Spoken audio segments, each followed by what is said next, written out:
je ne pouvais pas, passer dans la Sarthe sans aller saluer les dirigeants de cette belle entreprise, les dirigeants et les salariés de cette belle entreprise E4V, qui est une entreprise, comme vous l'avez vu, qui est à la pointe sur un secteur qui est un secteur d'avenir, qui est le développement du véhicule électrique en général. Et un véhicule électrique, ça ne peut fonctionner que s'il a une batterie. Et donc tout le travail qui a été fait dans cette entreprise, qui a été très bien rappelé par son président, est un travail d'innovation, est un travail de recherche d'une batterie qui utilise le moins de produits négatifs pour l'environnement, qui soit la plus adaptée à différents usages, qui sont des usages de la vie de tous les jours, qui sont des usages justement dans la livraison, qui sont des usages qu'on pourrait faire dans les aéroports, et qui essaye et qui réussit à proposer un produit qui est adaptable et qui peut évoluer. Dans un moment où nous avons besoin, face à la compétition internationale, face aux problèmes aussi d'approvisionnement en certaines matières, d'avoir des batteries qui soient les moins impactantes pour l'environnement et qui soient en même temps suffisamment nombreuses et présentes pour équiper nos véhicules, ce genre d'entreprise qui est une entreprise innovante, c'est une entreprise dont nous avons besoin en France, et donc moi je suis très heureuse de vous dire que l'État, mais aussi la région, vont aider cette entreprise par le biais du plan de relance, notamment par une enveloppe de 800 000 € pour pouvoir pousser cette dynamique et développer industriellement ce site pour lui permettre de perdurer et de nous faire garder cette avance que nous avons. Nous avons des pépites en France, en voilà une, et je suis heureuse de la saluer. Voilà, vous avez des questions? Ce type d'entreprise, c'est l'avenir ou c'est le présent? Ah, excellente question. En fait, vous savez, aujourd'hui dans le plan de relance, on fait quoi? On fait deux choses. Face à cette terrible crise de la Covid, on doit soutenir le secteur économique. On doit soutenir les entreprises, les grandes, les petites, pour passer ce cap douloureux dans lequel nous sommes tous. Mais on ferait une erreur de rester juste sur ce principe du passage de cap. On doit profiter de l'occasion pour investir, pour justement réorienter notre économie vers le développement durable. Et il s'avère que nous avons des entreprises qui ont déjà commencé à se réorienter, puis ça fait plusieurs années que vous avez déjà eu cette vision. Et donc tout notre travail, nous, c'est de pousser nos entreprises dans cette période difficile à investir et à être prêts pour le présent et pour l'avenir. Donc en fait, cette question du temps est une question importante, mais la question c'est de l'anticipation.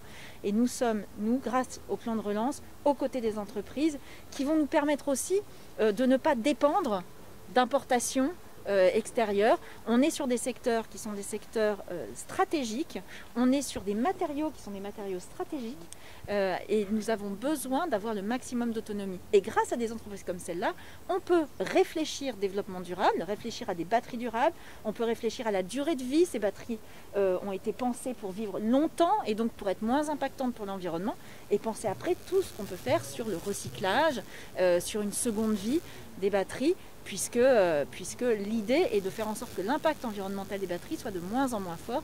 Le véhicule électrique aujourd'hui, quelle que soit sa batterie, est un véhicule qui est meilleur pour l'environnement qu'un véhicule thermique, mais il faut que ce gap soit de plus en plus grand et qu'il soit encore meilleur pour l'environnement à l'avenir. Et grâce à des entreprises comme E4V, on va y arriver. Justement, qu'est-ce qui peut permettre ce plan de relance aux entreprises? Bah écoutez, alors là, c'est moins à moi, co-responsable des entreprises, de vous répondre. Mais l'idée, c'est d'accompagner ceux qui ont des idées et qui veulent investir dans des filières qui sont en démarrage et qui nécessitent des investissements qui peuvent être un peu lourds au départ.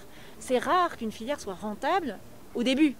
Donc on a besoin là d'avoir un soutien de l'État, d'avoir un soutien des collectivités pour passer ce cap, pour ensuite pouvoir lancer la machine et que la machine roule toute seule. Quand il y a des innovations, il faut être soutenu. Le secteur des banques doit aussi le faire, bien évidemment, mais l'État, avec le plan de relance, a les moyens de le faire aujourd'hui, et donc on le fait. Besoin d'ajouter quelque chose? Oui, je veux dire que l'accompagnement du plan de relance va nous permettre d'accélérer le développement d'une nouvelle technologie très compétitive. On est déjà en train d'en discuter avec certains clients. Ces technologies comme Madame la ministre l'indiquait, ont un coût de développement correspondent à une prise de risque. Je ne vous serai pas surpris si je vous dis qu'après la crise Covid, on a eu un peu moins d'activité. Comme je disais pudiquement, on a un peu un point de côté. Et donc si on veut se remettre à courir rapidement, il est important de pouvoir avoir un accompagnement qui nous permette de prendre le risque et d'accélérer.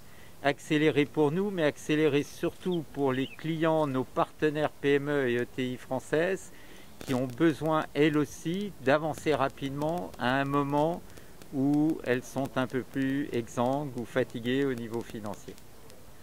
Et donc ça fait vraiment partie du plan de relance, j'allais dire, de l'accompagnement. On s'en sert pour accélérer à un moment où beaucoup de gens diraient mais il faut freiner, on s'en sert pour accélérer en termes d'innovation et de préparer l'outil de la filière. Quel type d'innovation? L'innovation, on a 3 thèmes précis. On en a un qui consiste à faire une usine encore plus propre qu'elle est. Vous avez vu que l'usine est déjà assez propre, mais on avait une petite frustration en termes de gestion d'énergie. Et on va être encore plus opérationnel dans ce domaine-là, avec le soutien du plan de relance et avec un accompagnement de la région sur un autre volet contigu. Et sinon, l'opération principale, c'est un nouveau design de petit pack, une nouvelle technologie de petit pack qui va se faire en aluminium. Ça existe déjà des packs en aluminium, un aluminium correspondant, remplissant toutes les fonctions dont on avait besoin et qui remplace du coup des packs en acier beaucoup plus lourds. Et donc de façon beaucoup plus économe, beaucoup plus compétitive et plus économe financièrement mais aussi en matières premières. Et donc on a dans ce cadre-là, on a tous les développements, tous les ingénieurs qui sont en train de travailler sur le pack et ensuite les équipements industriels qui vont nous permettre de le produire et de le produire en grande série en fonction des contrats qu'on est en train d'attendre. Donc il y a un volet humain de recherche-développement, un volet de test et un volet d'industriel. Ça va se traduire par des emplois supplémentaires ou... Rendez-vous dans un an, je vous dirai, si on a signé, puisque les emplois, c'est la technologie, mais c'est les clients qui nous signent les contrats. Si on réussit à signer les contrats qu'on attend, oui. Le but, c'est de pouvoir retravailler. Ça s'est traduit en emploi d'ingénieurs aujourd'hui pour le développement. On a encore embauché depuis le début de l'année 3 cadres. Ce qui, sur une société de notre taille en période de Covid, est significatif. Et de l'autre côté, on espère bien à l'automne commencer à avoir plus d'opérateurs sur les lignes.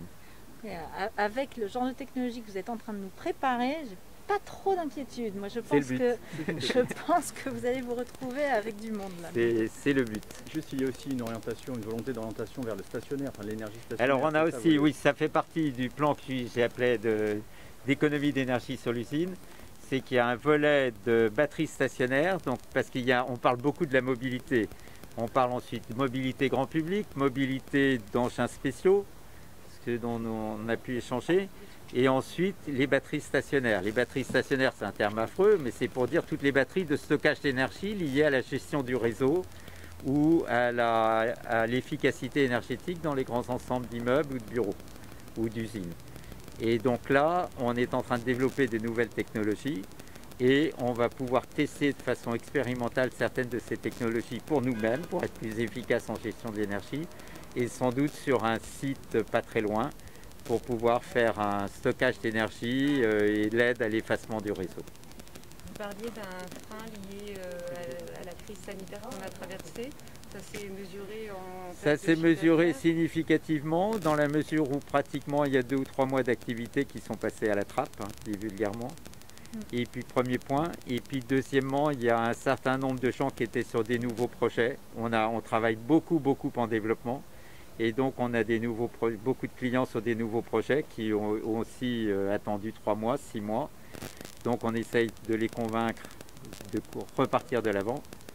Et pour nous, on n'a pratiquement jamais arrêté sur le développement parce que c'est la clé du futur.